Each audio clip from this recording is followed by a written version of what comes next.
রবীন্দ্রনাথ ঠাকুরের বীর পুরুষ কবিতা। মনে করো যেন বিদেশ ঘুরে মাকে নিয়ে যাচ্ছি অনেক দূরে। তুমি যাচ্ছ পালকিতে, মা চড়ে দরজা দুটো একটু ফাঁক করে। আমি যাচ্ছি রাঙা ঘোড়ার পরে, টগবগিয়ে তোমার পাশে পাশে। রাস্তা থেকে ঘোড়ার খুঁড়ে খুঁড়ে রাঙা ধুলোয় মেঘ উড়িয়ে আসে। সন্ধে হলো, সূর্য নামে পাটে, এলেম যেন জোড়া দিঘির ঘাটে। ধু ধু করে যেদিক পানে চাই, কোনোখানে জনমানব নাই। তুমি যেন আপন মনে তাই, ভয় পেয়েছ ভাবছ এলেম কোথা।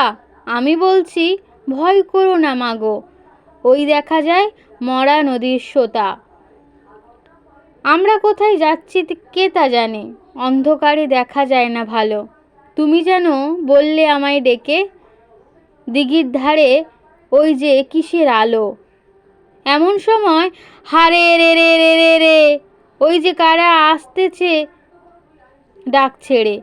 তুমি ভয়ে পালকিতে এক কোণে ঠাকুর দেবতা স্মরণ করছো মনে।